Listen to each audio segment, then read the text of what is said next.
Welcome back, this is Jack. I'm pretending like I'm fully functioning adult right now. I'm not, but we're gonna pretend it. Y'all got suggestions on how I can pretend to be a functioning adult? Let me know. Oh. So I'm cursed with like the bipolarism, making it so that I get randomly tired and want to take a nap.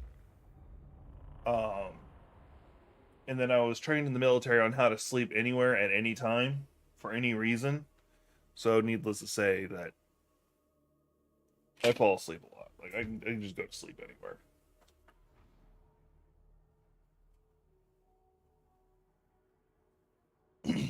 So it no good. All right. We're gonna do a quick mission in this game, and then we're gonna start up the show. This is just to give everybody time to get on in here. Get on in here. I'd like to starting the stream earlier again. Like right now it's about 4 o'clock. I'd like to starting it about 2ish because that seemed like it was pretty good. I have a lot of people who seemingly are overseas who it might make it easier for them to come see me. So we'll do that. I have coffee. I need stronger coffee. I need coffee for coffee.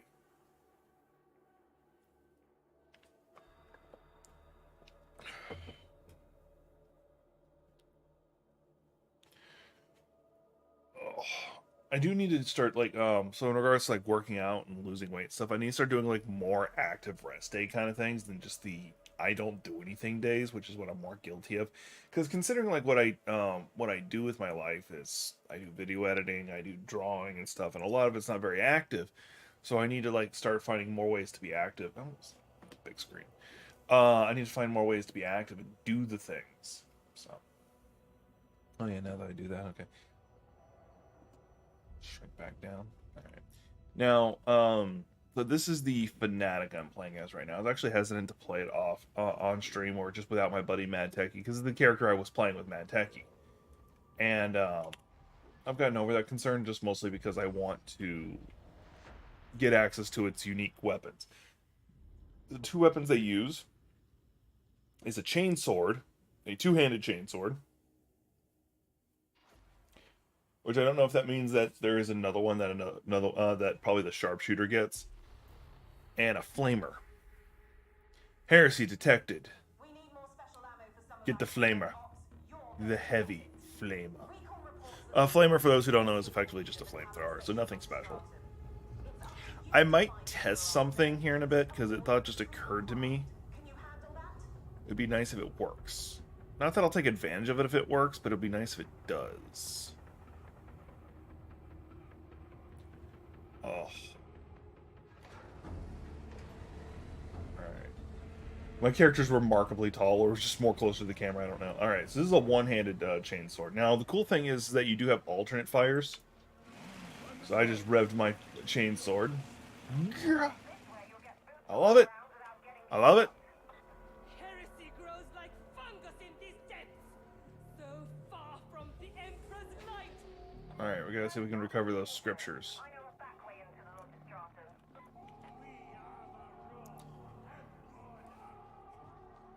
Alright. So the idea is I'm going to be testing out to see if Lost Hero of Nostalgia will run better with the current setup I have. I didn't tweak too much. I'm just changing instead of hooking directly into the game. I'm streaming whatever's on this screen, so that might make a difference. Here she goes! A purifying grenade! It looks like everybody decided, hey, you know, now's a good time for grenades. This is a worthy battlefield! Never trust to have lost this lockdown. There we go. Oh, hey, shit.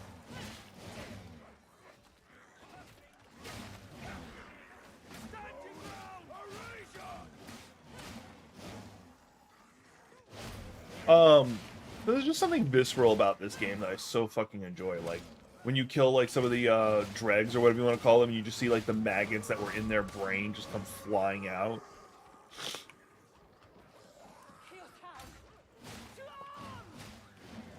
It just heals a part of my soul. Because I'm a fucked up person. Ah, I'm being attacked by a hound! Now I'm laying in fire. Now I'm just... Alright. Oh, shit. You're a person. Oh, his armor did not care that I was chainsawing him. Well, I got the dog off that person. That's the important part. There. Says I have excellent condition. Hang on. Waiting to see if everything catches up. All right, cool. Looks like it's working. Apparently my NVIDIA encoder just crapped out on me, and it like crashed both my Warhammer 40k Darktide game and that. So we're gonna quickly test out to see if Lost Hero of Nostalgaia is able to play without running like shit. We'll see. And it booted up on the wrong screen anyway, so give me a second.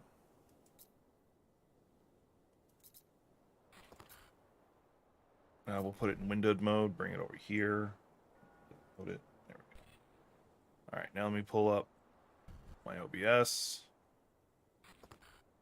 Oh, the game's down anyway right now. There we go. All right. Watching my stats, it's still, yeah, it's starting to crap out already. I can see it. It's dropping down to 15 frames per second, and I'm not even doing anything on the screen itself. So yeah, so Lost Hero Nostalgia is still a no-go on actually me being able to play it on stream because its graphics are poopy, or not that its graphics are poopy, but it runs like poop. Like I have tweaked so many settings trying to get that game to work, but it just doesn't want to. I don't know. All right. Well, I'm still gonna be playing that game on my own. I still need to. I haven't really played it that much. I've been playing everything else. All right. I guess I'll start talking about some of the stories I wanted to talk about. There's a lot I wanted to talk about.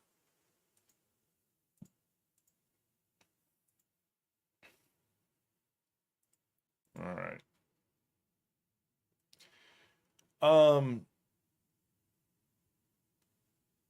So I did a video talking about this, but I want to talk about this here too.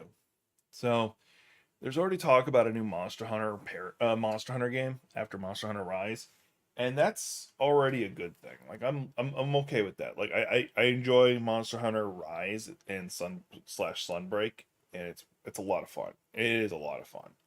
I do enjoy it, all that good stuff. Now, where my problem's coming in with this whole idea is, like, you may not see it here yet, but you can kind of guess, just from like some of the lingo that's here. They're like, hey, it's gonna have 100 monsters on launch. Okay, cool, but Monster Hunter has a habit of like having a stupid amount of variant monsters. What they'll say, and they'll count that as a whole nother monster. It's like, okay, yes, I know that Nargacuga's green, but it's not really any different. And then there's the battle pass system, it says in there. Or sorry, not the battle pass, a season system or whatever. I can't read right now, my glasses are off.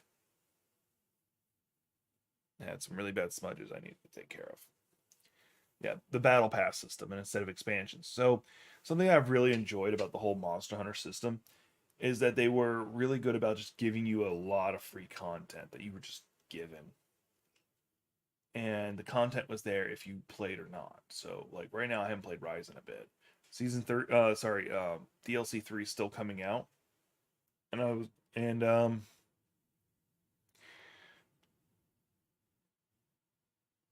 sorry, hang on. Sorry, someone started messaging me. It distracted me. And whether or not I play it next week, next month, next year, that DLC is still there. I never paid for it. Nothing. Just downloaded. It's considered an update. I'm good to go. Monster Hunter World added so much content. Iceborne, especially, so much content post release, and then Rise still had quite a bit. And then that's not including their events that they did, like crossovers with Assassin's Creed and all this other stuff that you could just do. Them doing a battle pass system means I only get to keep what I earned during that battle pass time. This is not me talking about the worst thing. This is just me building into it. Like I do have faith that the developers of Monster Hunter will be fair, but they've also been under a lot of scrutiny lately, especially with their fans, because they released for the first time ever a paid-for DLC add-on content for a set of weapons that you could only get that way. Not like, hey, it's difficult grind, it's difficult boss, but you can get it, or you can pay for it. No, No, in this case, it was the only way to get the code armor or the code weapon pieces was to pay for it. It was, and mind you, it's just a skin. It's just a skin, so it's not comp. It doesn't affect the way you play. But with the battle pass system, I can't guarantee it's going to stay that way. Like, yeah, Overwatch 2, it's all cosmetic. Like the only difference between you buying having the regular battle pass and the premium that is kind of performance enhancing is maybe one, the new character you get, which you get them in both anyway. One you just get earlier, and two, you get like a 10%, 20% boost in your XP you get, so you get through the battle pass quicker. Okay. But the rest is purely cosmetic, or meant to be cosmetic. It wouldn't be the first time we've seen like a competitive game where um, all of a sudden, although they didn't intend it to, there is a cosmetic piece that gives somebody an unfair advantage. Like in Fortnite, there was actually a Spider-Man skin where um where it came with a custom emote that came with it, and the emote was you hung upside down, and because of the way it hung you upside down, it didn't make you invisible. It just made you less likely to be noticed because you were in a position most people wouldn't be looking for another Fortnite player. So it gave some people an unfair advantage during its run, um, as an example. No, but it's whatever. That's Fortnite. No one cares. So I said all that part to get to this. We have um this part. It's not in that story. It's in this story. Call of Duty mobile developer is currently creating a new Monster Hunter game. So it's currently looking like it's going to. It's also people who did Pokemon Unite. So it's looking like we're going to be getting a Monster Hunter phone game.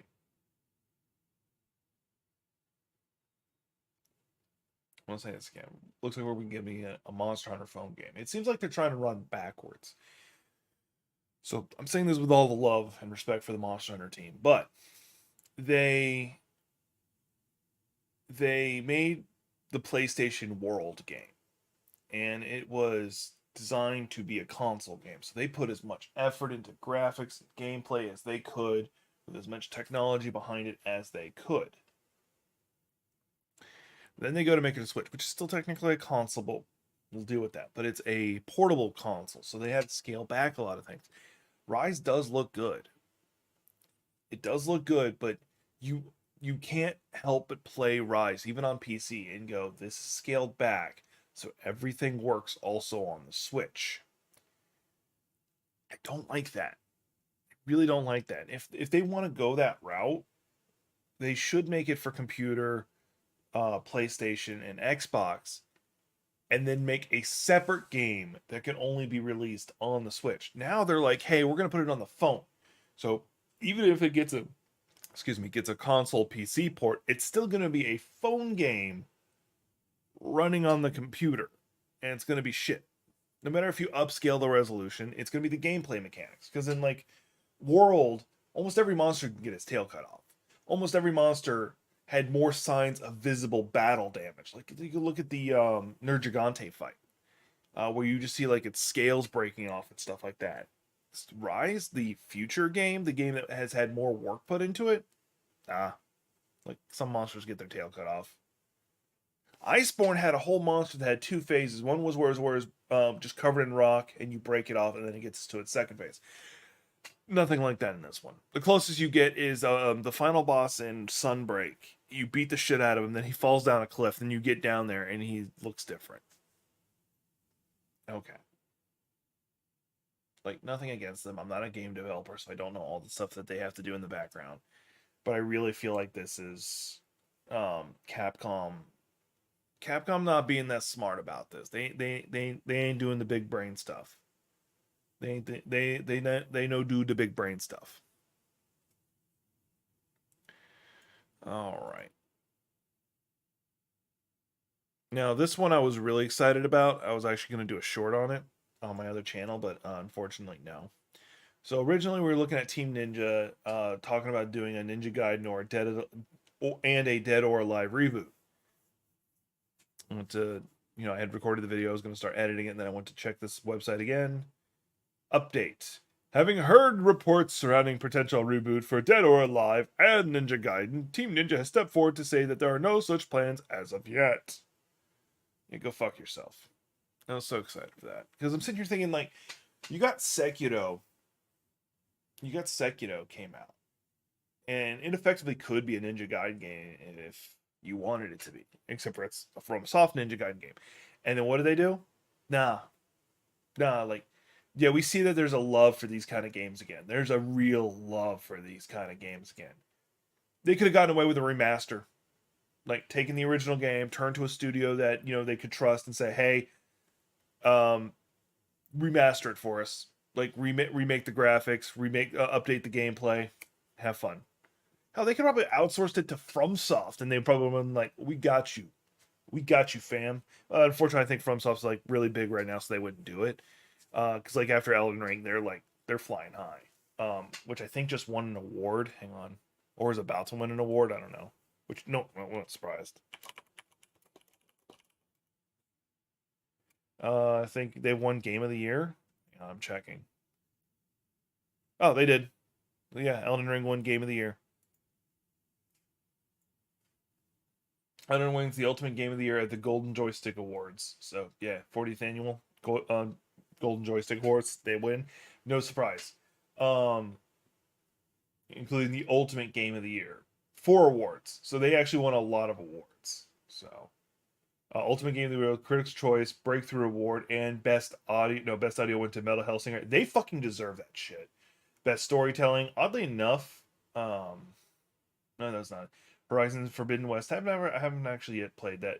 Best game community. Yeah, Final Fantasy 14 fucking deserves that shit. I'm surprised Cuphead got it because I would say Endwalker deserves the best expansion. Let's see here. Best indie Cult of the Lamb. Yeah, they deserve it. That's a pretty good one. Teardown's not too bad. And then the best multiplayer game, Elden Ring for best multiplayer, best visual too. Visual I get, but the multiplayer, really? I would have actually given that to Tiny Tina's Wonderland out of that list. Most wanted game, yeah, Tears of the Kingdom. They put off, they put off Pokemon. They put off Tears of the Kingdom for the new Pokemon game, and that's funny to me. Here's the reason why that's funny. Hang on, I got to go to YouTube. Trusty dusty YouTube. Now I've got nothing against it. I've bought it for a few people.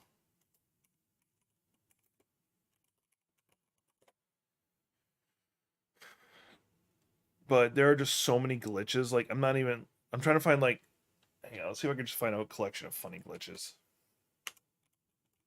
Because there's already like item duplication and shit like that going on. All right. Here's somebody called Beta Brawler.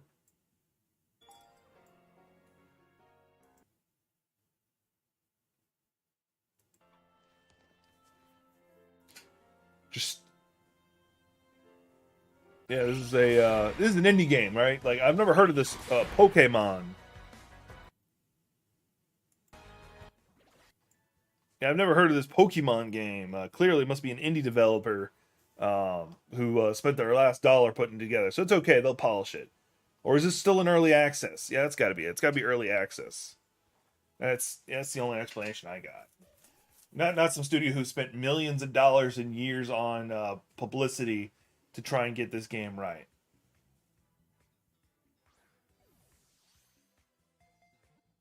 Like, I haven't even seen this before, but like some of my friends have shown me pictures of what it looked like.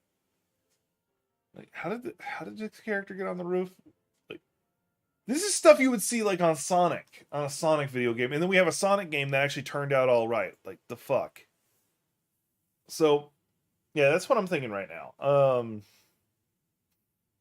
So instead of putting out the Zelda game, like the only reason I can imagine they put off the Zelda game is they were looking at the market for RPG stuff, and they're like, all right, we're competing with Elden Ring, who should be getting a DLC sometime soon. God of War Ragnarok, another game that's been highly anticipated. Oof, I don't know if we could put out this other fantasy game of Zelda and compete with it legitimately. That's the only logic I could run with that would make sense to me. That's legitimately the only logic I can think of that they did that for.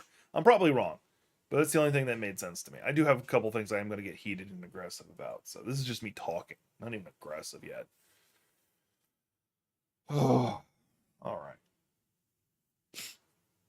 Ugh. Trying to remember if there's anything else I wanted to cover real fast. Oh, and we'll talk about this. We're going to jump back to talking about Monster Hunter here in a second.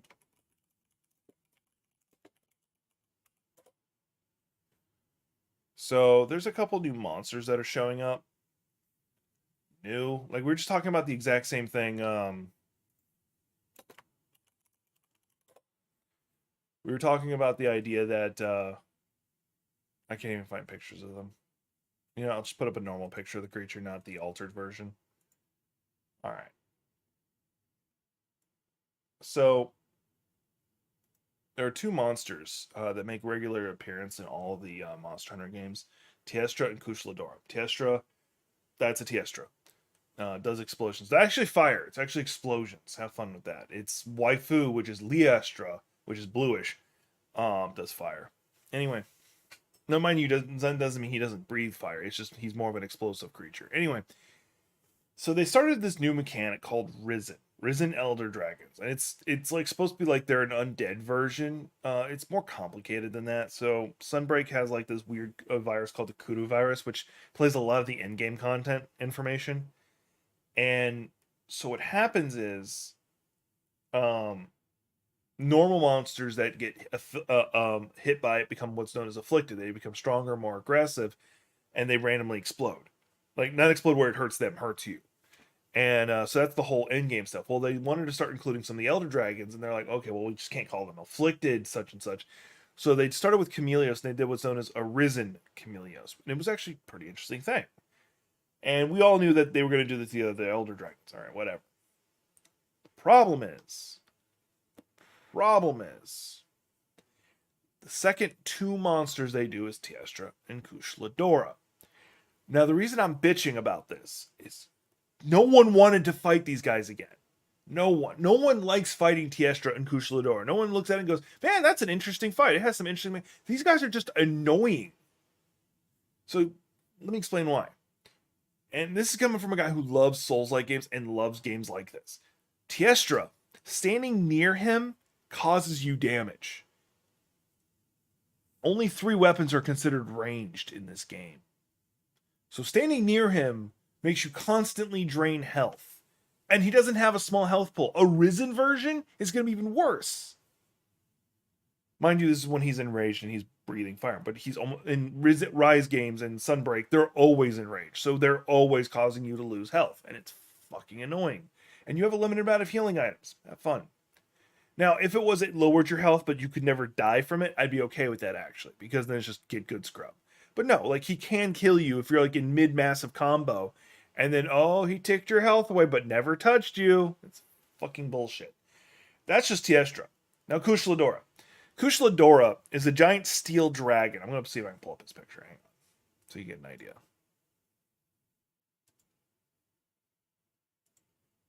I don't even think about talking about this, but I'm going to have to.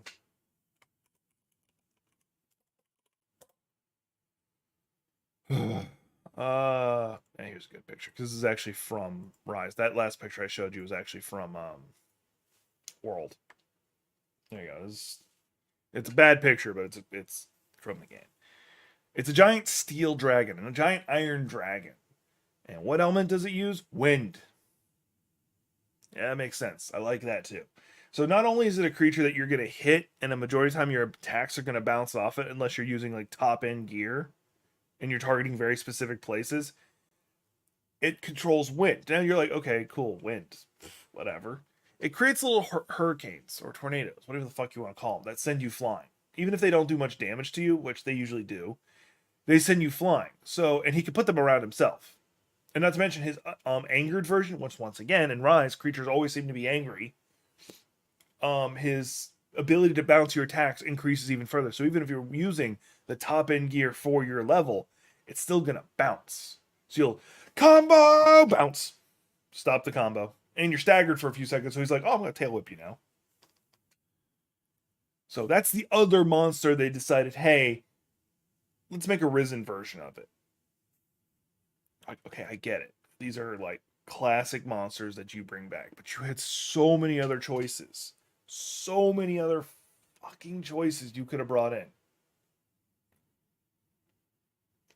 or at least it didn't need to be both these guys at the same time. It could have been Tiestra, and then I don't know, like literally anybody else. Because there's like several Elder Dragons in that game alone they could have touched with. Let's see here. Hang on, I'm gonna bring up the list of Elder Dragons in Rise.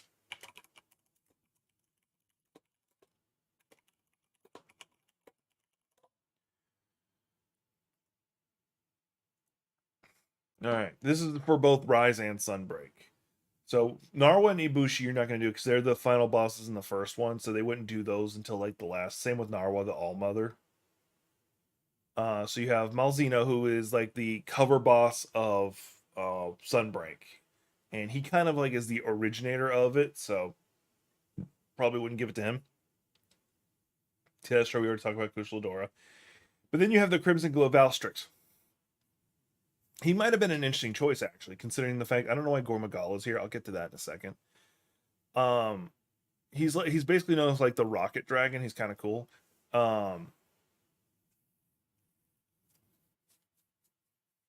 Basically he uses like the dragon energy that he produces to like shoot himself like a rocket, and he's really interesting to fight. He's a really interesting fight. They already did Chameleos. Gormagala shouldn't be on this list. He is not an Elder Dragon. He becomes an Elder Dragon, but he's not an Elder Dragon because he becomes this word right here. I'm not going to try and say because by same definition, if he's here, then so should the cover character for Rise be on here. I can't remember his name right now. My brain's all foggy. Yeah, see right there. And then yeah, somebody even called it out right here because he's not actually an Elder Dragon. But yeah, but they do have a Magala, so like Valstrax, like they could have done Tiestra and Valstrax, or they could have just done like only one of them being arisen, and then did like a later on brought Kushladora in or Tiestra, and then whatever. Anyway, and then like introduced a brand new monster for us to deal with from like the classic games. Because there's like a lot of monsters from the previous games that they could have used, but they didn't. That's just my bitch. Like, no one wants to fight Kushladora. No one wants to fight Tiestra. Why'd you give like that makes the final like. I want to pull up the update notes, see if there's anything else. Like the only thing about the update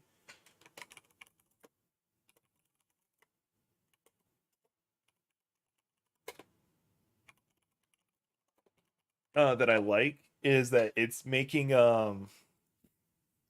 it's giving Gunlances another power up because they need that shit. All right. I don't care about that. Don't care about that. Don't care about that. New monsters has been added. Will appear in the Gathering Hub quests. Yeah, new afflicted and new risen. I don't know what this is. I haven't seen anything about who. There's actual video we'll probably pull up on it. New quests have been added. It's quests for these monsters. New armors for them. New level cap for upgrades. Yeah, so you can fight these more difficult monsters, which I'm fine with. Whatever. New skills have been added. The only one I know of off the top of my head. Wait, hang on. New melding type. That's new. I didn't know about that. Yeah, there's really nothing I'm seeing in here. Oh yeah, this is the new system elements. This is actually some of the stuff that's interesting. This one right here. Followers can now follow you, now accompany you on more types of quests. So you can, so normally you can only play by yourself. Or sorry, normally you can play by yourself or with friends. Then there's these special missions where you can go in with like the NPCs helping you, and they're not completely useless. They're actually pretty decent. Now there's more missions for you to do that with. So I wonder if you could take them in inflicted missions because that'd be helpful. New option added to followers that allow you to customize their Wyvern writing and item use behavior, which is good because some of them would just like spam healing stuff for no reason or just not heal you at all, and then some of them would just disappear and then come back with a monster when you kind of needed them. So,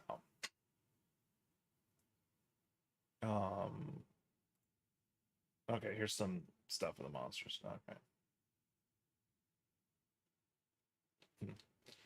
All right, let's see if I can find the video for this.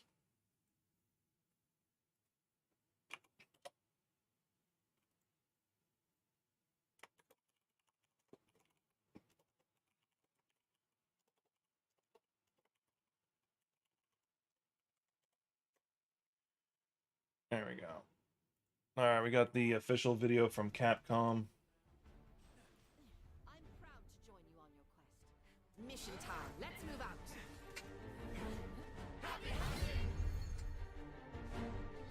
So you're able to take your followers with you. They're able to help you more.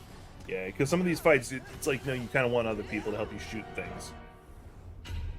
Risen Crucial Door, we talked about this.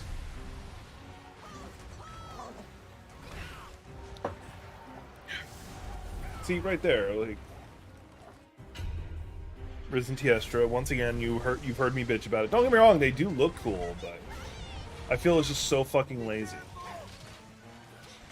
See, this is what I was talking about when I say he's more explosion than fire. New monsters added into the anomaly research.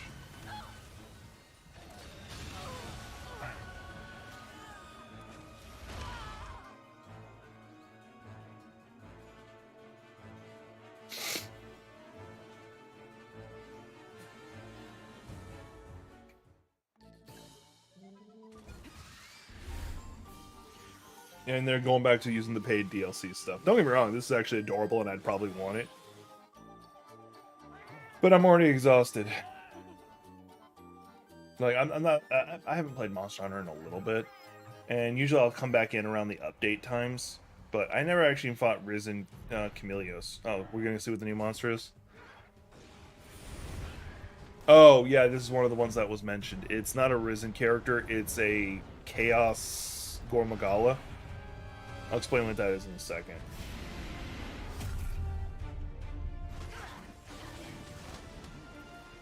So, Gormagala evolves into the other one I talked about. Basically, it's supposed to be like an angel and a devil thing. The devil becomes the angel variant, and then becomes an elder dragon when it does it. This is one that failed to do it, and it's like stuck in between the two states. So that's what that's supposed to be. I don't know if that counts as a new monster.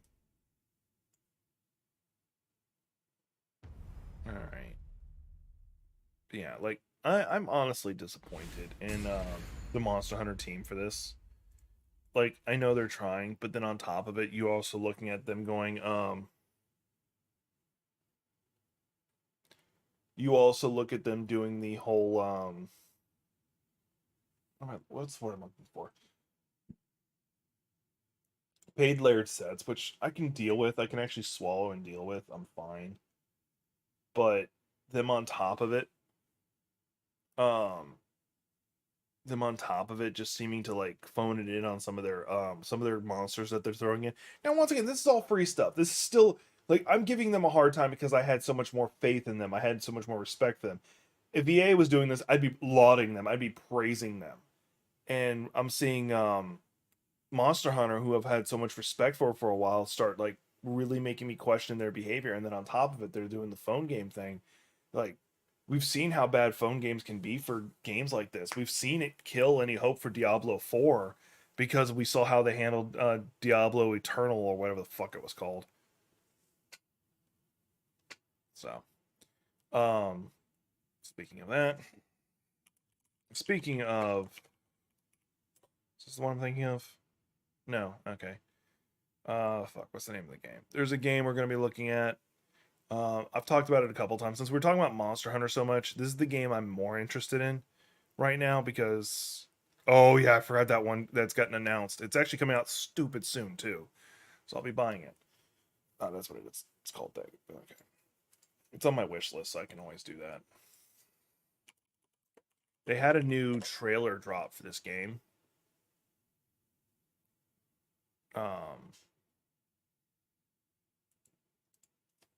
So this is a game called Wild Hearts.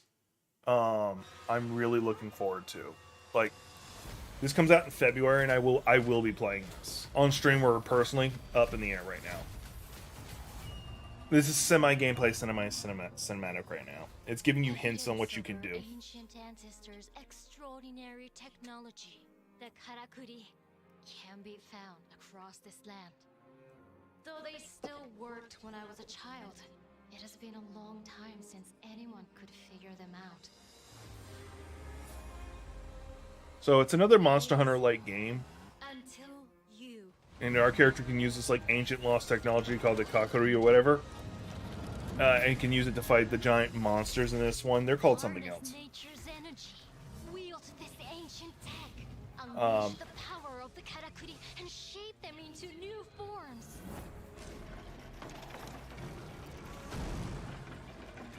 Almighty bonk! That's got me right there. Just the fact you can have a tower do the almighty bonk for you. Imagine in time how you use these karakuri will change the very karakuri itself, you must be adaptable.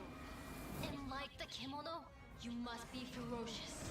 Kimonos was the name of the giant monsters, which they're using a lot of like Japanese lore to create these monsters, which I really look forward to. So you have bow, you have katana. There's giant hammer, which was introduced right there. You just saw it for the first time. But the real new, and you have bow. I think I already said bow. You also have this umbrella weapon that was seen in the previous trailer, which I'll show you guys that in a second. Karakuri can be used for more than battle. This is your way of getting around the thing fast, which I'm all for. That looks so fucking cool. Like, Gather resources. Build your skills. my hope is that this challenges Monster Hunter to like. Here's the umbrella. They even guide you, as they once guided our ancestors. I'm really hoping that like this game is a success and it pushes Monster Hunter to go, oh, we don't have a monopoly on this genre. We got to up our game. But karakuri alone may not Because right now it feels like Monster Hunter's just stuck living on its laurels. And the newest weapon that was introduced is you're about to see it here in a second. seek allies. Right there on that character's back. Giant effing cannon. Like, not like a bow gun like you see in Rise and Sunbreak and all the other Monster Hunter games. Just a cannon that you picked up and are like, boom! Screw you, you're going down.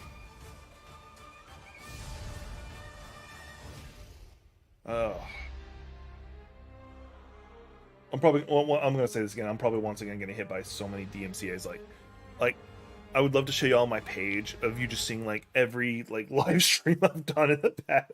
Like all the live streams I've done to this point have all gotten it, and it's just so fucking annoying. So I was just thinking about that because of the music. I'm gonna also pull the Wild Hearts reveal trailer.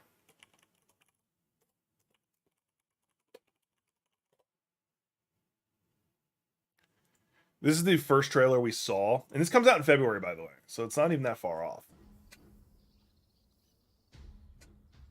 But yeah, December I have so many games I need to play.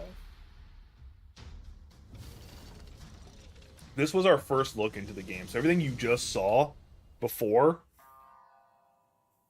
and this is done by Koei Tecmo, the same people who work with like FromSoft a lot of times. They did Neo 2, all that good stuff. Code Vein, which I absolutely love. So yeah, the umbrella is one of the weapons, and it looks like it's your tank weapon, like would be the equivalent of the lance. But none of the weapons look like they slow you down, so it looks like it's a lot more fluid. Now I'm really torn on what I use. I might use the umbrella for fuck all sake.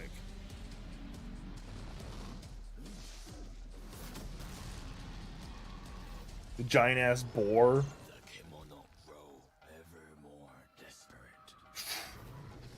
Like, just the art style alone has me interested, because, like, Hunter has gotten so damn cartoony that it takes away from it. Now, yes, Monster Hunter did not have a true monopoly. Sorry, excuse me.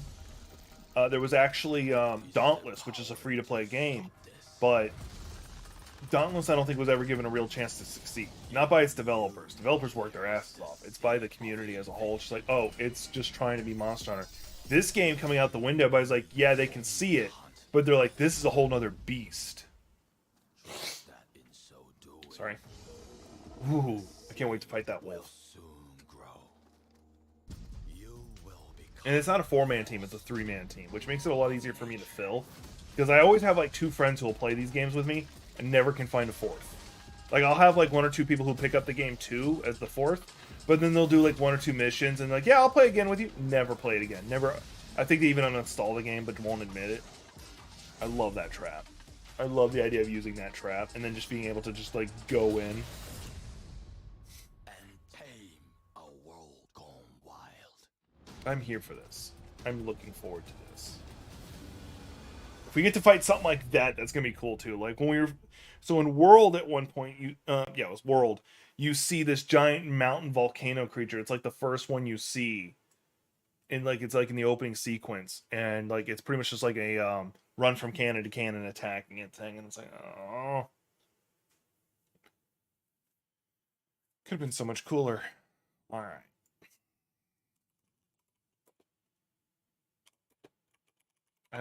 Heard there was a new Diablo 4 trailer. I haven't looked. as like the last one. Okay, hang on. Yeah, we got a showcase done recently because you have the announcement trailer that was like 3 years ago, but we haven't seen a gameplay video of it. So let's take a quick look.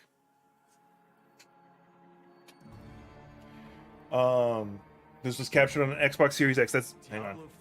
That's important to mention because a lot of developers have gotten in trouble. What they'll do is they'll get like a super high-end computer to render everything, and they're like, "Yeah, this is what you can see in the game." Asterisk. Yeah, if you have that super high-end computer, this is using what is semi-expected for you to be able to have by now. Like, it's reasonable for you to have a PS5. It's reasonable for you to have that Xbox. So it's not just a super high-end computer. Action RPG.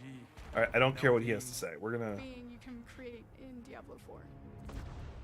It's important to include robust character customization. Hang on. We're going back here. I want to see the classes. So we have our Necromancer, which has been around since 2-ish. I don't see Monk. I want Monk back. I want my Monk back. Why don't I have my Monk? You don't have Paladin too, I just noticed. Include robust character customization, because then It's being described as open world, so there's no linear path that you have to follow. We've got almost 150 dungeons in the game. okay. There's all kinds. I gave it shit for them calling it open world, and I'm like, okay, how is it different than any other previous one? Like Diablo 2 is pretty open world. But now I can kind of see what they meant by that. Okay. It does have crossplay, so different systems, that's good. More powerful.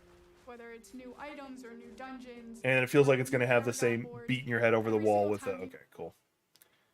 You know, I'll give it a try. Let's look at the class announcements. They have the Necromancer and the Rogue, but they don't fucking have Monk. I loved Monk. Monk was so fun. It was my favorite thing about 3 was the Monk. Bitch, bitch, moan, moan. I speak now to those. It's fine that they don't. I'm just wanting to bitch. Okay, y'all can't stop me. Nanner, nanner, nanner.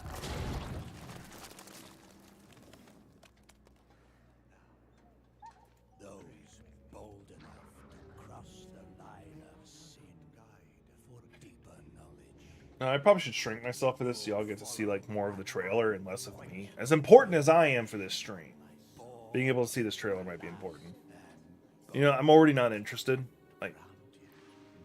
Like not only is it not a Monk, but like just the slow pacing of this trailer is already bothering me. Secrets and foulest black rituals, calling forth life from death.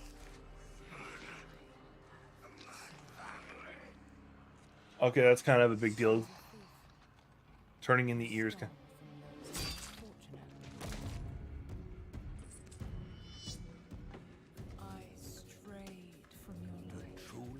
Because remember, like the ear in Diablo is commonly associated with PvP. So them turning in the ears is them killing other. Scorned.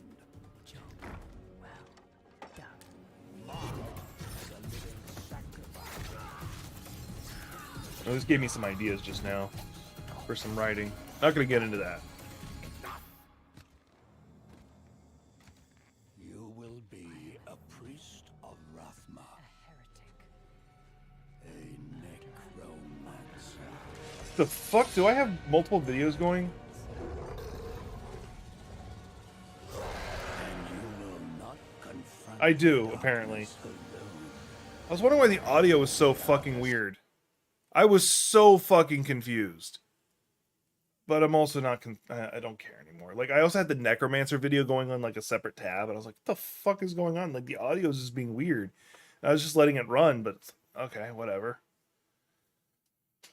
Yeah, I'm not going into it anymore. Like,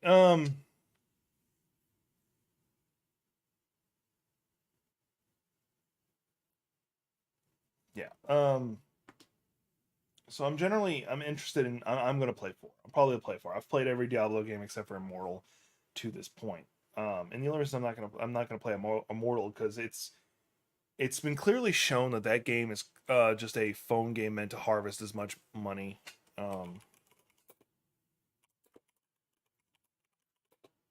Hang on.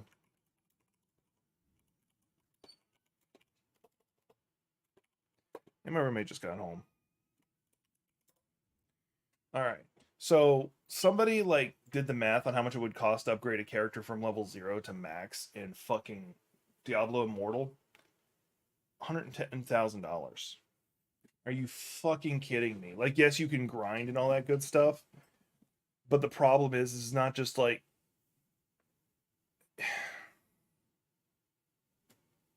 it's just fucking horrible. Like, I'm just so like I want to be mad, but I'm like, it's one of those where you're not mad, you're disappointed. Um,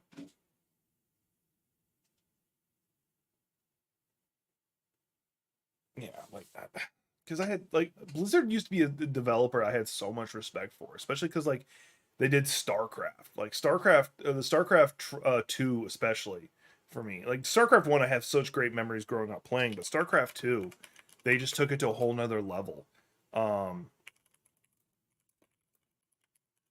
you want to see why I like StarCraft 2? Like I'm gonna especially the Heart of the Swarm. That's a big one for me. I don't even like playing as Zerg. But this opening trailer is a big selling point to me when it comes to like why I really enjoyed StarCraft 2. And but no, Blizzard, like, I think WoW ate their heart out. And that sounds like a weird thing to say, but the longer they've been making World of Warcraft, the more they've become more about nickel and diming you for as much money as possible. Now, hang on, before I get into this. So StarCraft 2 is broken up into 3 games. And people are like, that right there is an example of what you're talking about. Like, no, it's not. StarCraft 2, the Terran, Zerg, and Protoss, it's basically the Terran with 2 expansions, has so much content for the other 2 that they could have been a whole separate game, but then they sold them at a reduced price and just called it an expansion. And had these massive campaigns. It wasn't like 1 or 2 new missions. It was a whole campaign with different mechanics for each one. I feel I need to point that out. Anyway. This is the opening cinematic for the Zerg, the second, or the first expansion, second game, what do we want to say, for 2. And it had me hooked. Like, as soon as I saw this reveal trailer for this, I was like, I gotta play this. And I've loved it ever since. It's really good. Like, I've only been able to play the campaigns once each. That's because they're just so fucking long. But I love the games. And I honestly would love it if they released an MMO for this universe. I'd play it in a heartbeat. And I can even think of like lore reasons they could do it.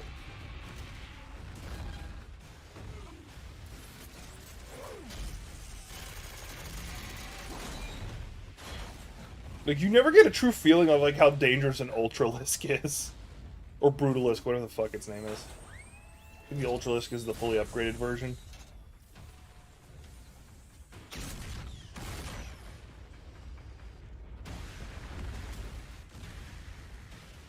Like, those things do not care about the siege cannons firing on it. It's just like, nah, man. We're just gonna keep going. Oh, hey, you had a defensive line? That's cool, bro. Got your Wilhelm scream in. You need your Wilhelm scream. Octor Smith's statue going down. That's good. Can't believe I remembered his name. That's one of their capital ships crashing into the planet. Like, that city is gone. And then there's your Queen of Blades, aka Kerrigan. For I am the Queen of Blades. Ah! And this is why I was actually excited when Blizzard was talking about teaming up with Netflix to make like TV shows and stuff, because they have so much content that would be really just good. Because, by the way, at the beginning of that expansion, she's human. She's mostly human, like 90% human. She's no longer the Queen of Blades. She becomes the Queen of Blades again, and it's rather a complicated story, but...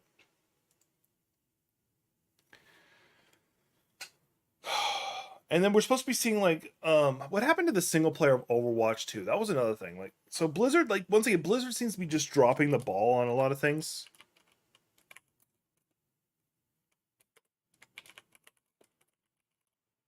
I'll see. They're supposed to have a single player release date. Yeah, it just now they're like, oh, it was supposed to come out in November. They're like, yeah, it's gonna come out like a month late. Now they're like, oh, it's gonna come out sometime in 2023. They're gonna keep pushing it back until everybody forgets, and I would not doubt that. Like, hang on, I'm gonna show you all the article for Prima Games. This is when they're saying October 10th, but it was supposed like originally I heard it was like, oh, it's gonna come out in November, and now they're like, oh, it's gonna come out in 2023. Like,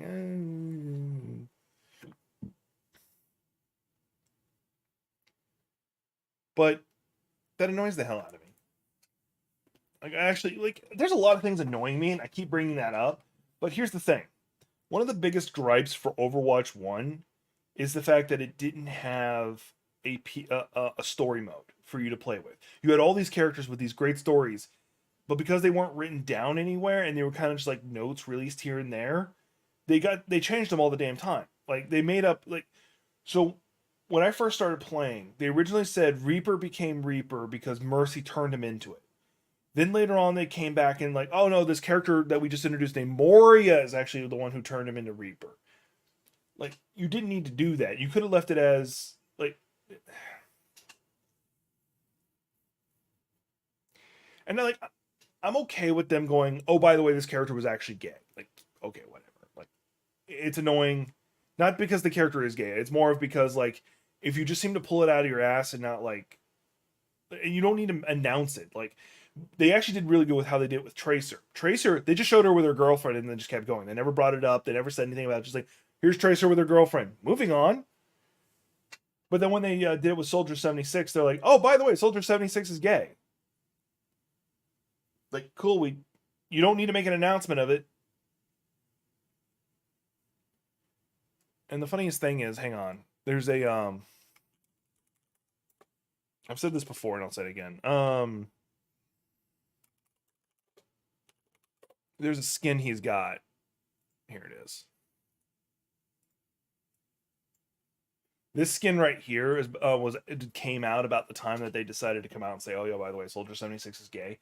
And there was like this weird like thing that came out. Like some influencers like the gay community does not recognize Soldier 76 because no gay guy would wear socks with sandals like that. I'm like, I love that. That's funnier than it should be. But like, no, like, I'm okay if like they revealed like because there was a while there that people were saying that Brigitte was trans. I'm like, okay, cool, I don't care. Like, really not a big deal. But you don't, as a company, you don't need to make a big press release about it. Like, oh yeah, by the way, this, that, and the other. You can do it as like just a simple comic book frame. Like,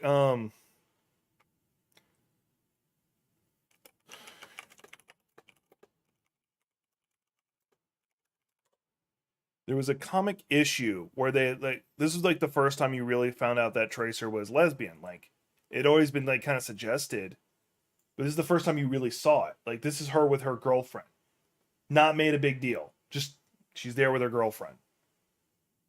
That's it. Nothing special.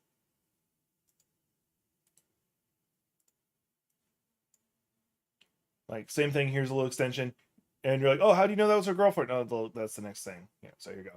I don't know many people who kiss their friends like that. Yeah, and Winston having his Christmas by himself, which is so freaking depressing. Like, I'm not gonna lie, like, so, like, you know, hey, I'm gonna go full honesty with y'all. So hang on, we're gonna pull up actually the Overwatch 2 trailer. Like, I'm just tearing into Blizzard right now. Like, hang on, I'm on a warpath against Blizzard. Hang on.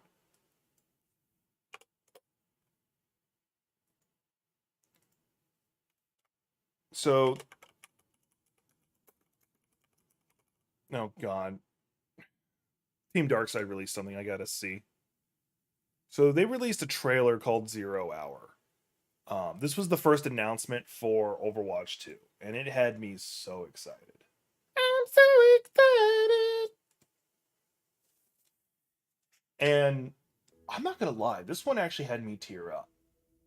Like, I'm not afraid to admit, I'm not afraid to admit when I have like those moments of like where I want to tear up from like trailers and games and stuff like that. I'm gonna shrink.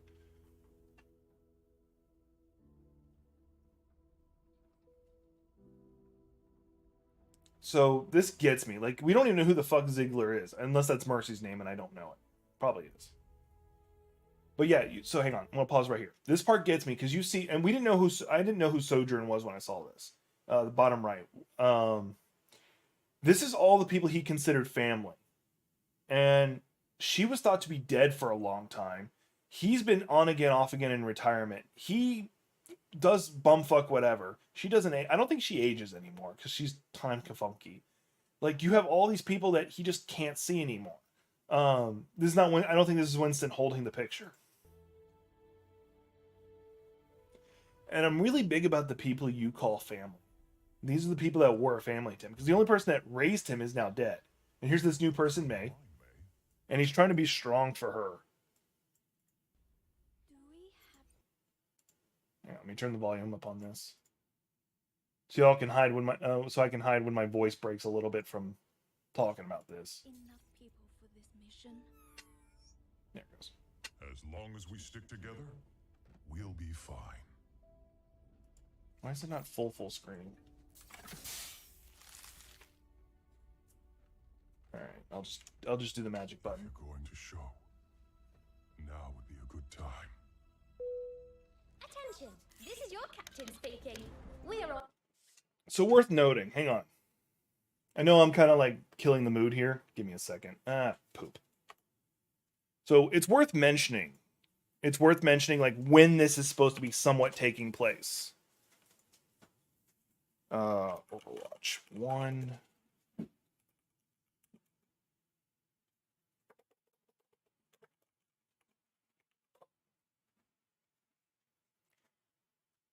So that is supposed to take place not too long after this one.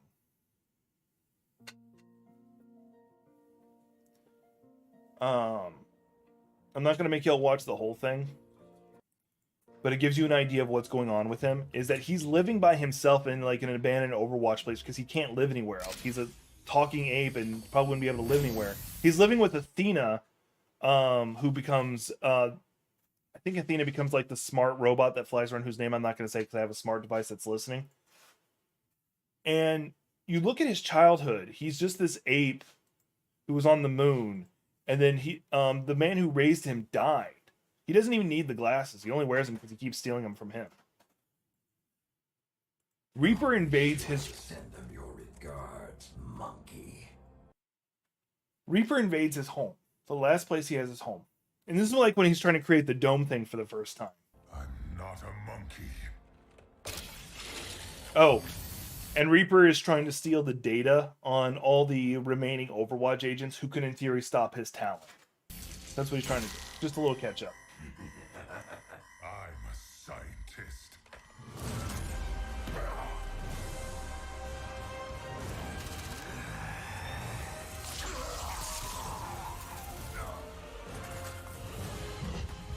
Extraction 90%.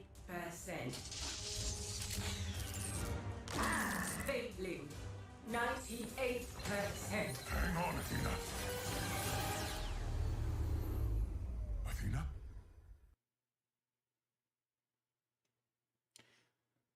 Don't forget, Athena's his one friend left. Athena!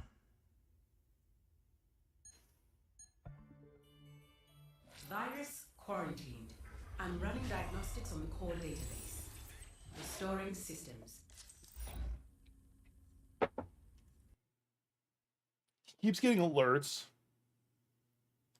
distress calls of Overwatch needing help. And he keeps having to stop himself because he knows that the government will arrest them and stuff because they're not supposed to exist anymore. And he stops himself every time. And that's where he had stopped. Right there in the She recall. That was because of a sneeze. Never accept the world as it appears to be. Dare to see it for what it could be.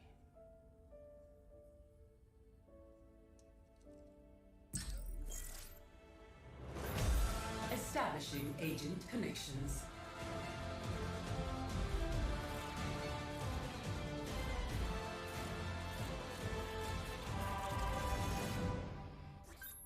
Winston? Is that you, love? It's been too long. Yes.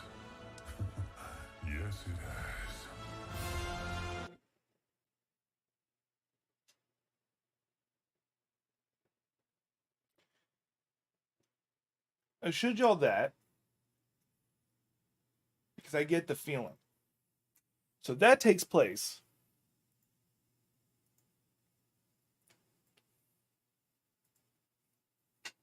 And there's everything that happened with May. I'm not going to show y'all that because I would fucking cry on stream. On final approach to Paris. That's our cue. You may now power on your electronic devices. Weather is mostly cloudy, with a 100% chance of null sector invasion. Null Sector are the terrorist organization Winston, behind the clear us a Omniacs. spot to land. We'll be right behind you. You better be. Why is null sector attacking now? I don't know, May. But the people down there need help. And right now, we are all they've got.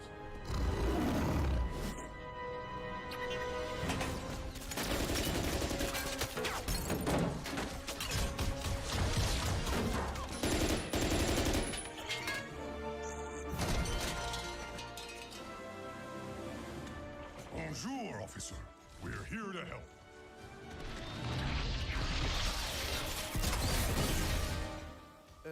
C'était un singe?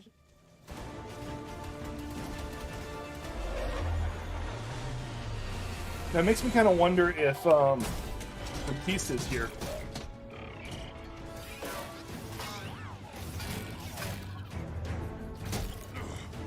Good work, May. Thanks.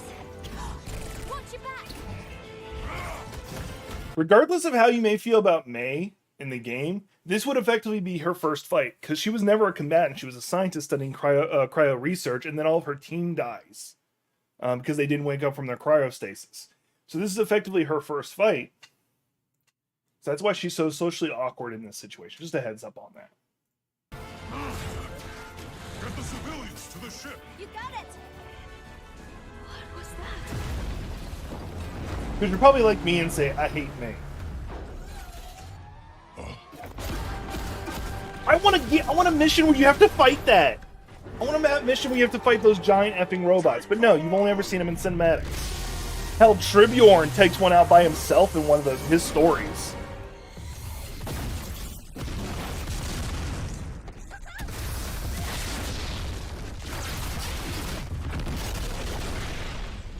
You know that expensive ass Overwatch airship you had?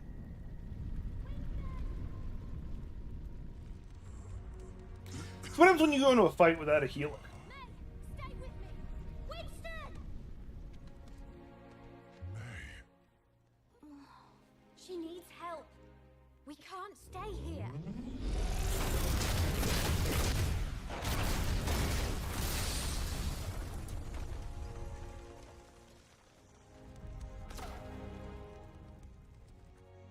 Tracer, get everyone out of here. I'll hold the line. But you said to stick together. Don't worry. I'll be right behind you. You'd better be.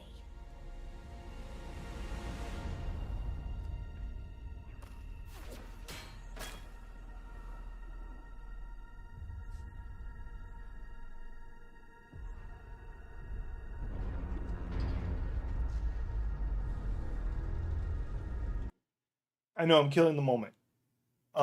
This shit gets me, like legit gets me. Every time.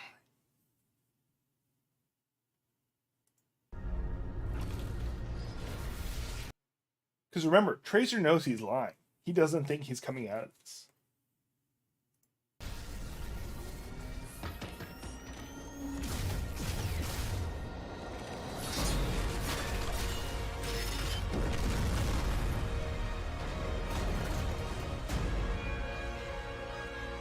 Oh look, I'm actually glad to see a Genji. Genji.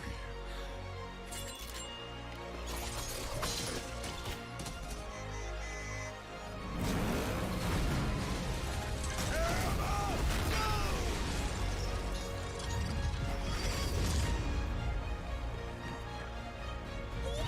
The cavalry's here!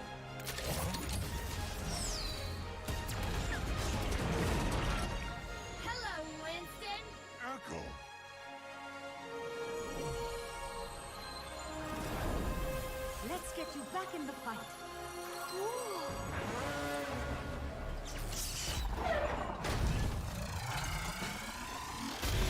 Interlock shields. Unfortunately, you can't do that shit in this game. Going to stop this thing.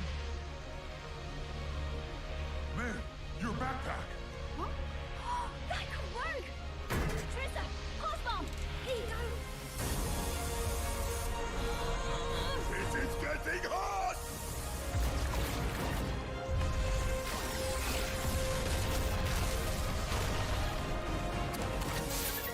Ready. Go on!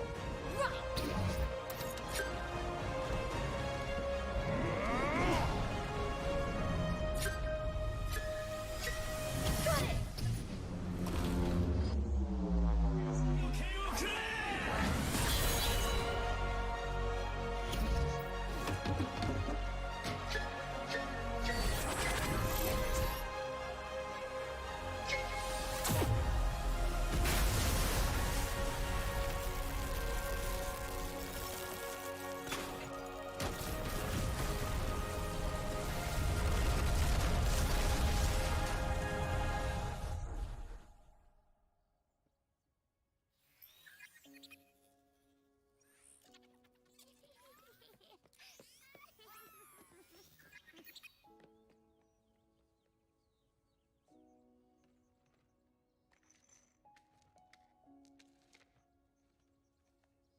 Victory is Yeah, ours, but shit my like this friend. gets me. Hi, Lena.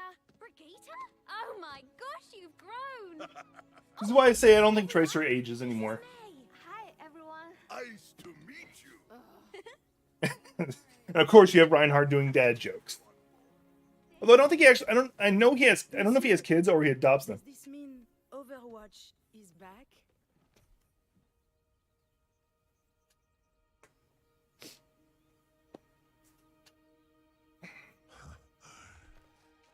Yes. Yes, we are.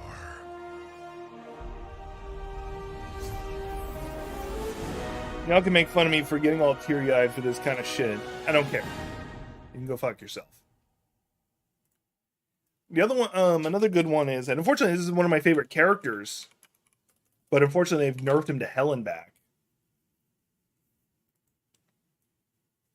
Like originally he was a DPS, and then they tried to turn him into a tank.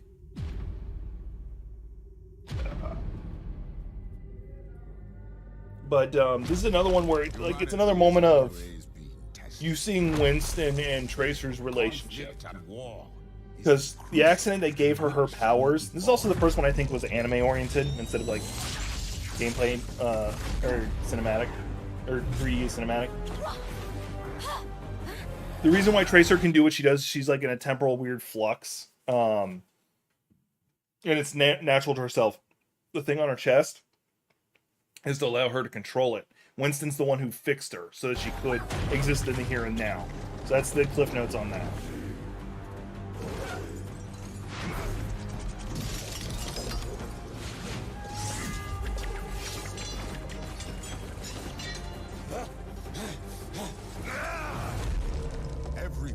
But yeah, this is the character I was really excited about. I really want to get good at, but unfortunately, like, he's been so nerfed and everybody else is taking his roles that people are actually reporting players who play him. Doomfist was the leader of Talon, and it effectively is again, I guess. Not Reaper. Like in here, you see him just casually shrugging off Tracer, shooting him. Yeah, you know that thing that keeps her in the here and now? That was weird. He just broke it, which could kill Tracer. Or make it to where she can't be saved.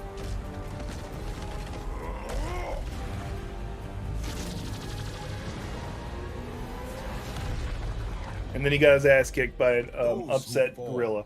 Will be forgotten. Those who rise up, their names will be remembered forever. Yeah, but everything that made that character stand out, Doomfist stand out, he's gone. Like, they've gotten rid of it.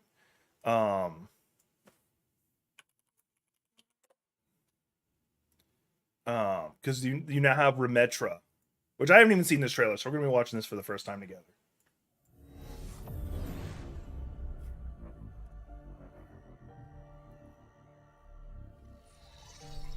was created to lead Omnics into war.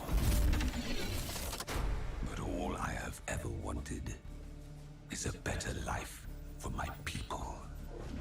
The fact that we exist is a miracle unto itself. We have studied the ways of peace and harmony. We have meditated on the universe and our place within it. We have tried to coexist with humanity. This is the character I do want to play. Like, I normally get stuck playing healer, but I'll be playing this guy.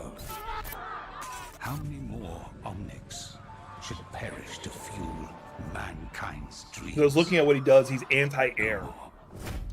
Our race, and I fucking hate fighting Farah and Echo. Generation. Finite. And dying all too quickly. We can find our own place. And we must. Join me. And together, we will make a better future for all Omnics.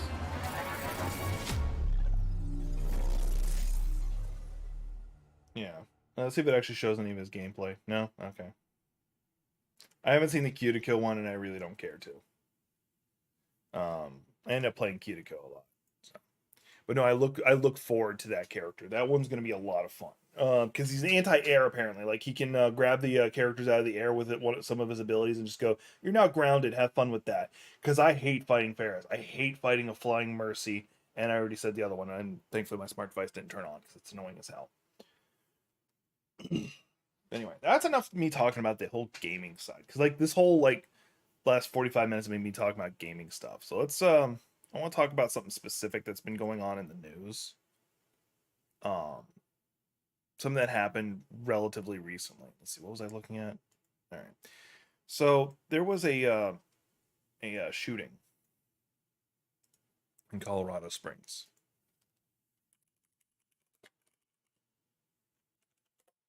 I'm going to pull up an article on it so you guys can look at that in the backdrop.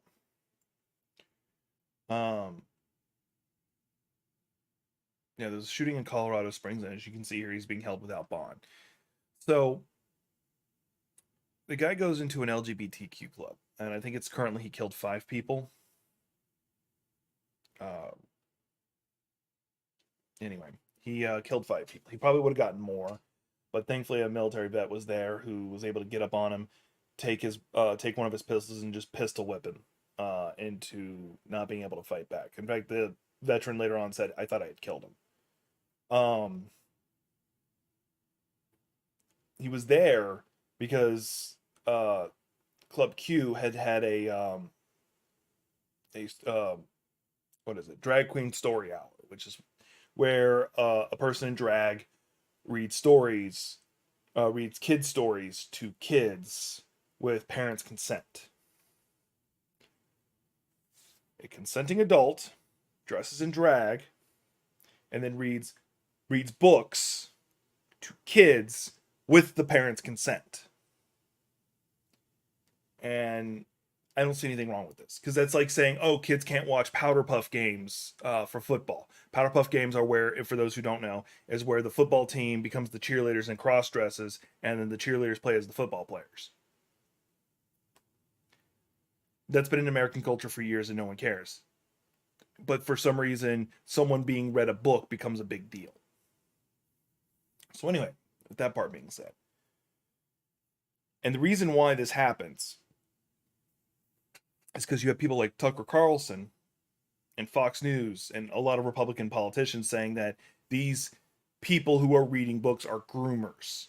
Groomers being used to say that these people are trying to sexualize kids, is the words they like to use. I'm going to try not to use a lot of their lingo because, one, I don't want to get flagged, but whatever. Anyway, they use this language continuously. And we talked in last stream about stochastic terrorism, and that's what this fucking is. It's where they set up these other people as this evil, as this great evil, and they never tell you to go do anything or what to go do about them specifically. They just keep building it and painting them as evil, saying somebody needs to do something about this. And they might use some cover language to protect themselves, which I'll actually show you a specific example that Tucker Carlson did. And then when somebody finally does, they're like, oh, it's not our fault. Just somebody who had mental problems did it. Doesn't matter that they watched my show. And that's literally what Tucker Carlson and Ben Shapiro and all these others are doing. They're like, Ben Shapiro actually is one of the more annoying ones with it. He's like,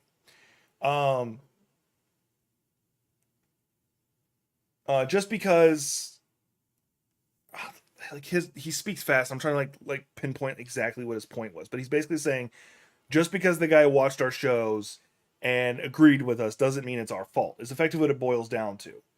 Like the guy, and he's like, oh, but the guy had mental problems. I have mental problems, okay? I'm bipolar with CPTSD.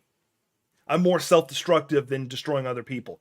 I have never once thought I need to go harm other people because of these people. And I wouldn't want nobody doing harm because of what I say. But you have these guys who spend all their while living their $1 million lifestyles saying these people are evil, these people are evil, these people. Oh shucks, did somebody get killed because I kept painting them as evil? Now Tucker Carlson, during an interview with, I can't remember who it was. Let's see if I can find the exact clip. Hang on. I will definitely get hit by a DMCA from this one. Might even get a strike because these guys are assholes. But I don't care.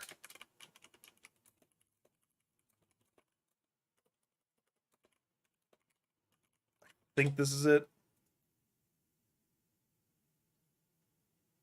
The Majority Report had a good clip of it, and I don't want to use theirs.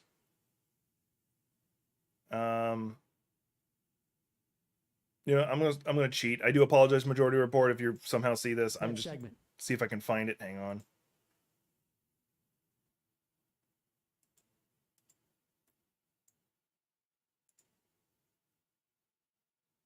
In schools and other public institutions, but they're scared to say anything because they're pause it. Just one thing. They want you to look at that video that there are kids on blank bound. By the way, this is the Majority Report with Sam Cedar. He's usually pretty good. Yeah. Sitting there reading a They do a book. really good live stream show. I especially like Emma Vindlin. Her, she's really good. Go out and put an end to this. Yeah, won't somebody do other public? Hang on, I got to deal with a goddamn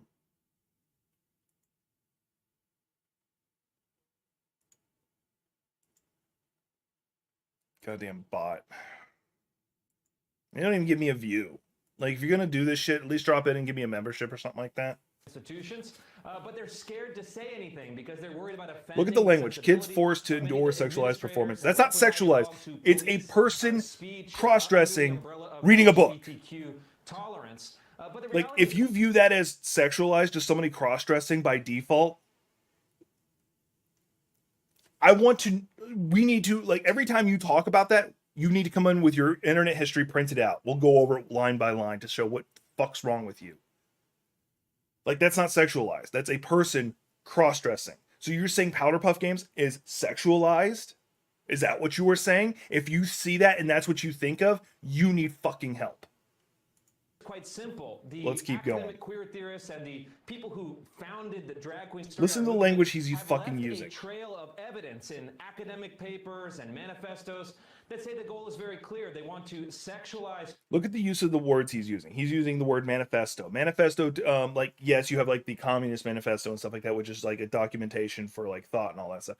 But manifesto, colloquially nowadays, has been used as a statement of why a terrorist does something. So it has a very negative connotation, which arguably you could say the Communist Manifesto is a negative connotation, but that can go fuck itself right now. I don't care. Anyway, so he's using these trigger words to intentionally provoke an aggressive thought with his audience. Children, they want to subvert the middle class family, and they want to. How? They are helping kids read and enjoy the concept of reading. How is that subverting the middle class? Is it because you're defunding schools so that the Republican Party feels like it's like ignorance is bliss? Basically, so we're gonna make everyone ignorant. What they call the sexual hierarchy, in favor of creating a sexual connection between adult and child, which has, of course, long been the... No, they're not! Where the fuck is that in your head? I grew up with Bugs Bunny cross-dressing every other episode. Was that sexualized? No. It was a joke. It was funny. Hell, there was even worse in Powerpuff Girls or whatever it was. Kind of final taboo of the sexual revolution. Pause it for 1 second, just to be clear. Now, this is not even me getting to the worst part. Like, I do apologize that I'm having to use their clip because I can't find the original one. Society, stay away from the children creep or you will regret it. Why would any parent allow their child to be sexualized by an adult man with a fetish for kids? See, what he's doing is a rhetorical thing. He's not actually saying that that's what they're doing. He's asking questions. He's not saying anything, because if he says it, he can be sued. But if he's asking questions, I'm just asking questions. He's in a $1 billion fucking studio with a huge ass staff around himself. He could easily get people in to talk about this, and he doesn't. And he's, by the way, not only is he the heir to the Swanson family, he's a millionaire in his own right. He's fucking loaded. So don't let him make you think he's some Joe Schmuckatelli. I mean, 2 reasons. Pause it. I mean, just listen to that question. Fetish for kids. What's the evidence that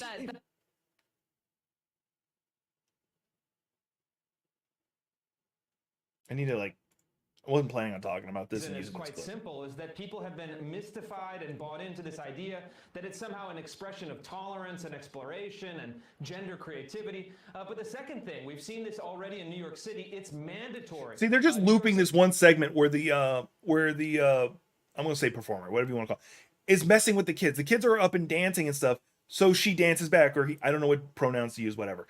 But they're dancing with the kids. They're making the kids laugh. They're making the kids have fun. There's nothing sexualized about it. You see someone dancing and you think they're being sexualized or they're doing something sexy. There's something wrong with you. You need help.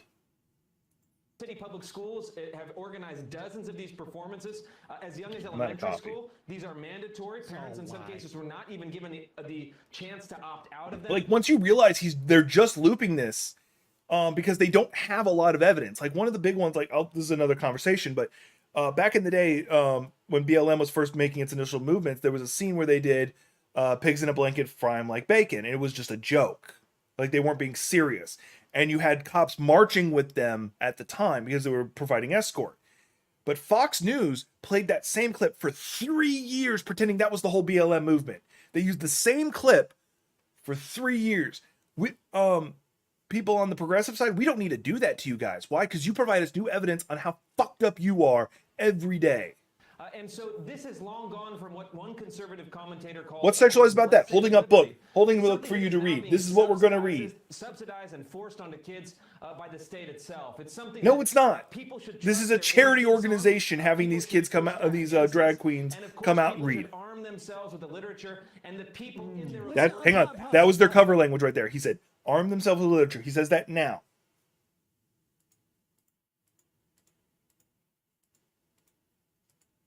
Continue. Now watch this. For this deeply disturbing sexualization of children. Yeah, people should definitely arm themselves. I agree with that. That's how he ends it out. They should arm themselves. He straight up says they should arm themselves. Now you're like, well, he meant arm themselves with... That was cover language. That's not what he meant. And he knows his audience knows that. It pisses me off that they're like, oh, they're just sexualized, like, trans people are just are trying to sexualize this, that, and the other, or cross-dressing people are trying to... I need to see your search history. I think Freud would have a conversation with you on a few things too. Like, you're just kind of revealing a lot about your personality that you can't help but look at these people, like people who cross-dress, people who are trans, and not think about them being a sexual characterization. These are the same people who would go think of women as items and not as persons. In fact, there's actually a video. Let me finish on this rant, and then I'll move to that one. It's because of these people talking like this. They need to arm themselves. These people are evil. They're trying to sexualize your kids. That you have these shooters show up, and then when it happens, oh golly gee me, I did it? No, I didn't.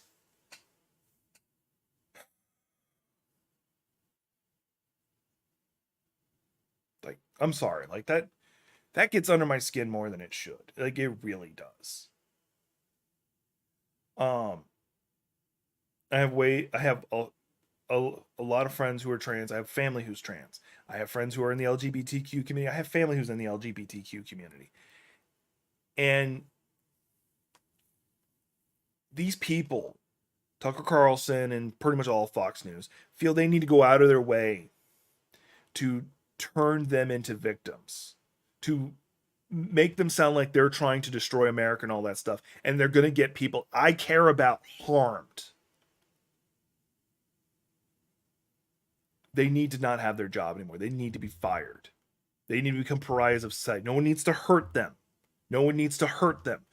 They need to lose their jobs. They need to become pariahs. They need to be made fun of on the regular. Similar to what happened to Bill O'Reilly, incidentally. For those who don't know, Bill O'Reilly, like, he lost his job because Fox News refused to pay for the hush-hush money on his sexual assault cases anymore. So he got fired because the investors got pissed about it because they found out about it.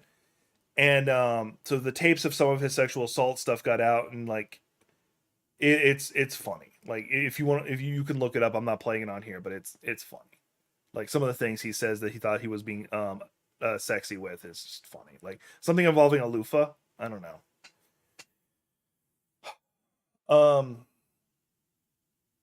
I forgot about my other rant I was gonna jump into. Oh well. So, but yeah, that's something that's got me heated. You got these assholes.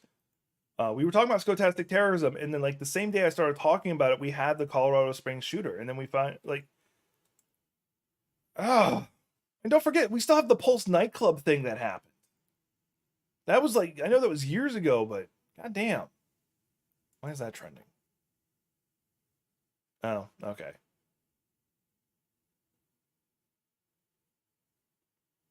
Just really creepy shit. All right.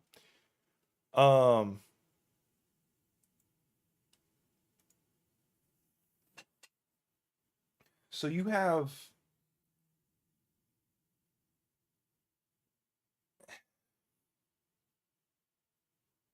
like, it just exhausts me.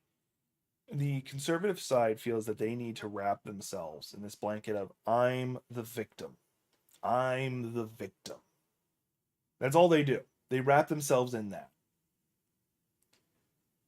And then and I love that they'll also flip back and forth between saying liberals are snowflakes, but they're also the super soldier Antifa members at the same time. Like they can say it in the same breath too. And it just annoys the hell out of me. I don't know. All right, let's find something non-political for me to talk about. Like I think I have a couple other stories I had saved up I wanted to cover. Oh yeah, I wanted to go over this trailer. Oh, and I also had that. What was that one? Oh yeah, this right here. So I don't like to argue as much on politics on internet anymore. Like because of this. Let me shrink myself so you can see the full text. This is what some guy unironically posted on Twitter. For those who are just listening, I'm a black gay guy, and I can personally say that Obama did nothing for me. My life only changed a little bit, and it was for the worse. Everything is so much better under Trump, though. I feel respected, which I never do when Democrats are involved. That guy is pasty white. So there's this thing where people have what's known as a sock puppet account, where they will flip over to an alternate account to make these kind of arguments. He forgot to switch.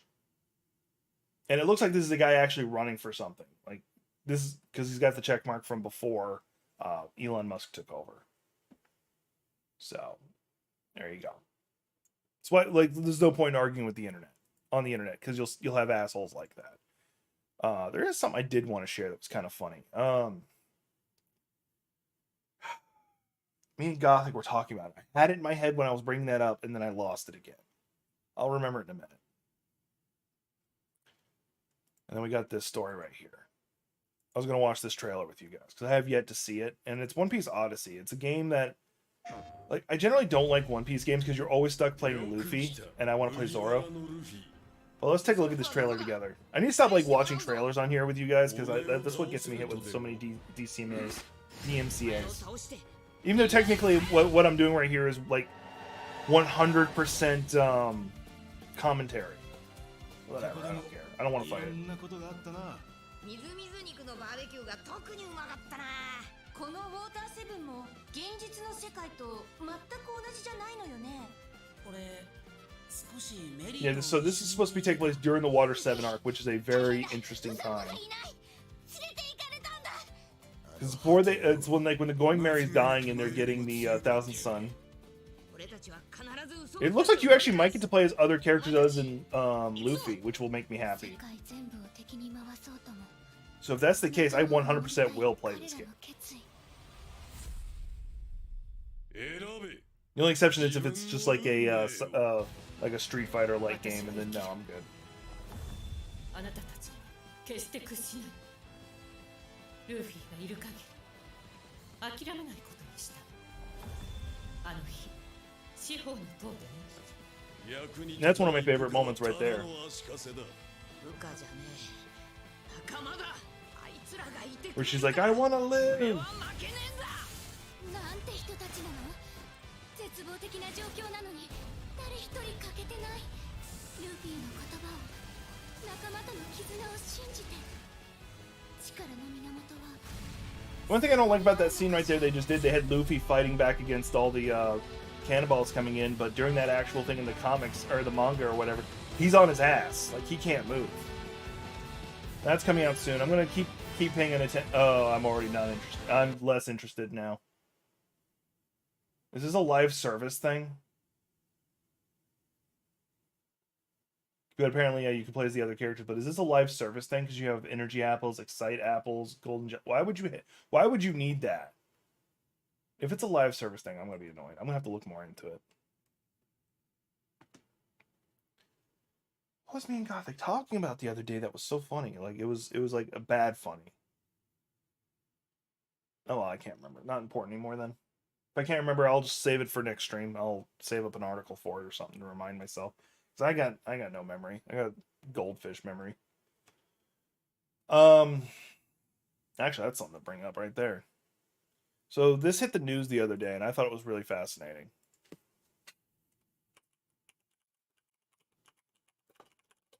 So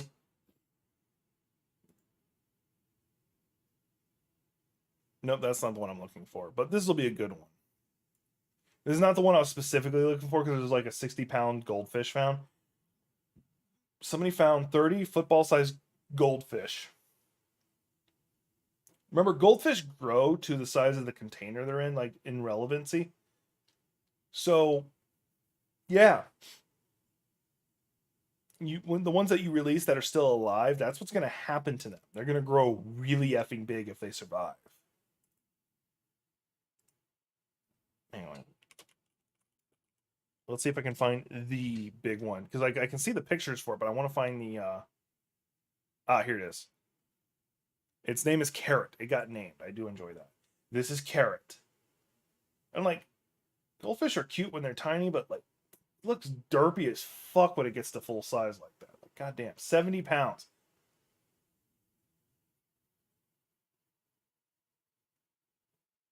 God damn, that thing is just massive.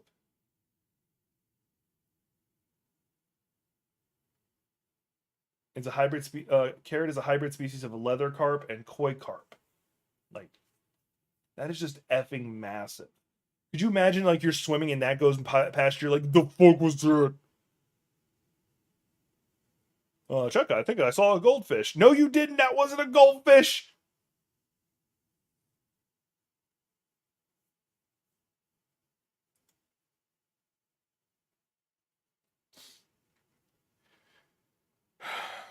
I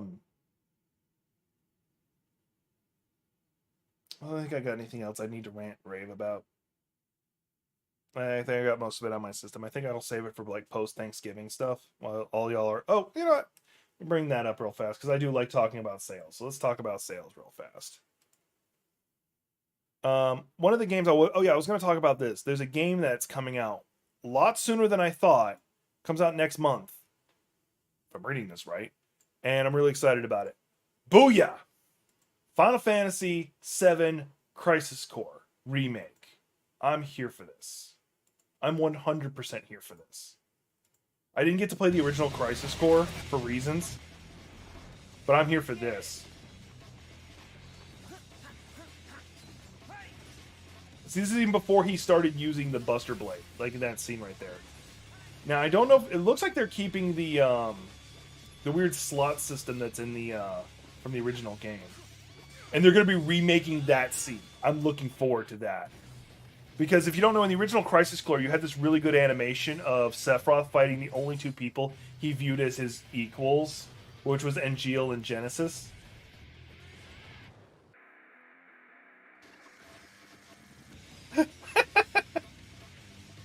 And I like Zack. Zack is legitimately a character I do like. I do like that he's not dead anymore. Like he's been straight up. Oh, there's Odin. That's awesome. I do like that he's been brought back legitimately. My friend, your desire is the bringer of life, the gift of the goddess. You're a little more important than my sword. But just a little. A soldier trademark. I'll show you the fight scene I was talking about, because I think that's another important context of why I'm excited. Not scary at all. Young Aerith. Me and Cloud. It means Quick explanation, by the way. Aerith fell in love with loved Cloud because he was acting and behaved like Zack. Zack was her true love. has betrayed us as well. I'm getting a spike in frame loss. I don't know why. Never. If people had wings, they'd be monsters.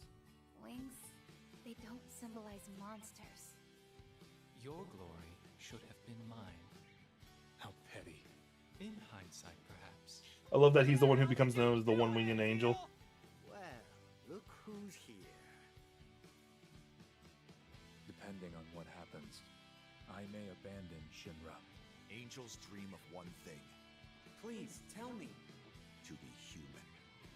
Legend shall speak of sacrifice at world's end.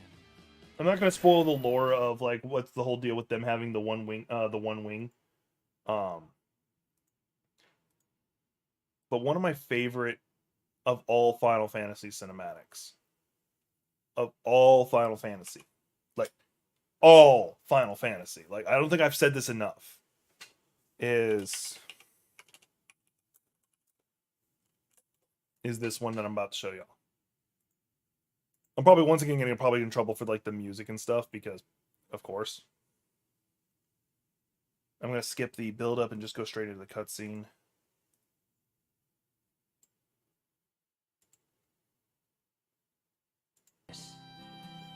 We seek it thus, and take to the sky. This was on a PSP, by the way. This is part of the reason why I wasn't able to play it, because back in the day on a PSP. The wandering soul knows no rest. I kind of want to mute this just so I'm less likely to get hit by the DMCA. I need to shrink myself. You remembered. Yeah, I'm gonna do that. Like as much as I can't do it. I can't bring myself to it. It's just too epic. How can I not when you've beaten it into my head? I'll take the DMCA as long as hopefully I don't get a strike. Anyway, Don't take Sephiroth. remember these are two people that Sephiroth viewed as equals, not as being as good as him, but as equals on the same level, not as the same scale, or on the same scale, not on the same level. Because as you can see, even now he's just casually like knocking them around.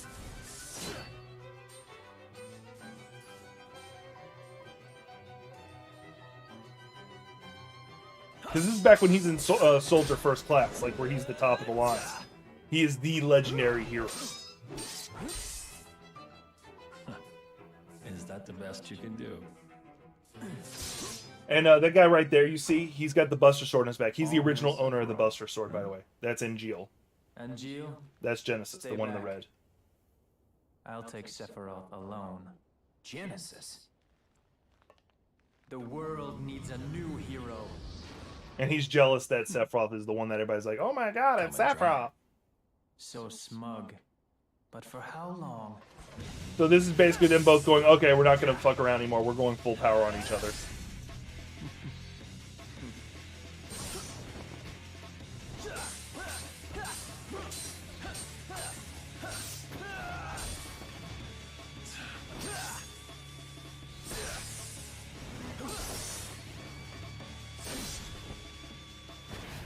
See, Sephiroth is still playing around. He's just like, okay, this is just a sword fight. Angeal's the one who's like, not Angel, sorry, Genesis is like, okay, now we're throwing magic in the mix. I'm going all out on you. Because Genesis is effectively like what the high-powered, the overpowered red mage in this story, using both swordplay and magic. Stop! You'll destroy us all. That's no way to talk to a hero. Some friend, right?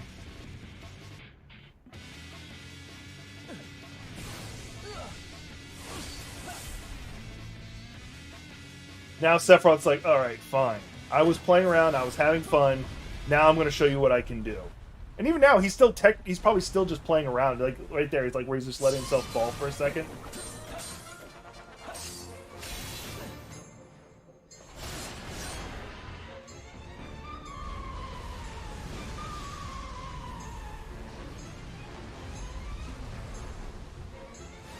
Like, this is like 100% Sephiroth's not fucking around anymore. He's going to remind you of your place, of how powerful he is.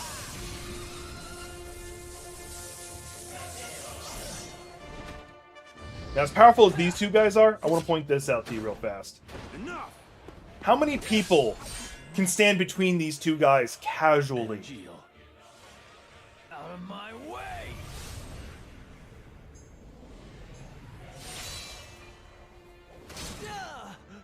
Genesis! By the way, it was a hologram. Anyway, like, there are not many characters who can just run between Sephiroth and somebody Sephiroth is fighting serious against and not insta die from it. Like, most people's weapons would just be like thunk, gone, and so would them. They'd just be cut in half. And that's a scene from the original version of the game. I'm looking forward to the remake and seeing how they do this. Like, I'm so excited. I'm so excited. And no, I make no apologies for randomly breaking out into that song all the damn time. You should apologize to me. Ugh. All right.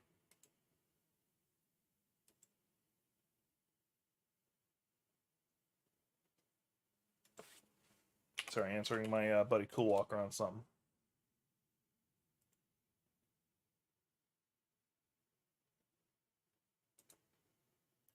All right, one of my good friends just sent me this. Hang on. They said they kind of want this, and I do too. I wouldn't say I need an octopus mug holder, but I feel like my life would be a lot better if I had one. Like, yeah, like if I had the space to put it somewhere, I definitely fucking would. I really don't have space. Like, I need like a 5 times as big as kitchen as I currently have, and I'll be almost happy.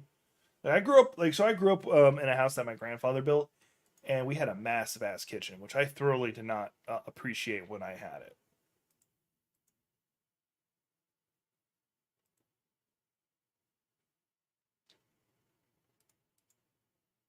Gotta say something positive to someone.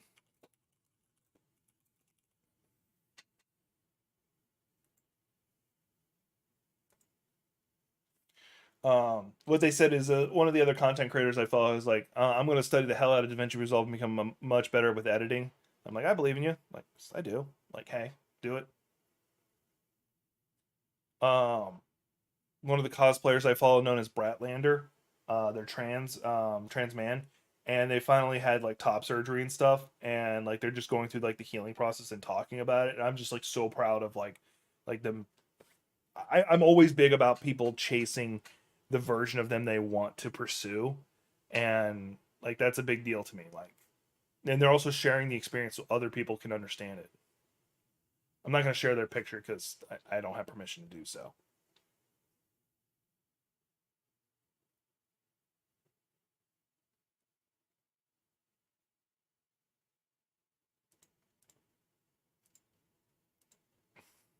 Anyway,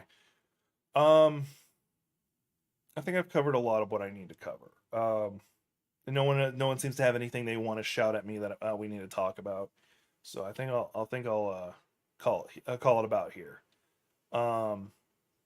right now, as it plans, I should be back Friday for another stream. I'm going to try and start streaming at 2 p.m. my time, Pacific Standard Time, because that seemed like it was better, especially for the people who live like across the world and stuff.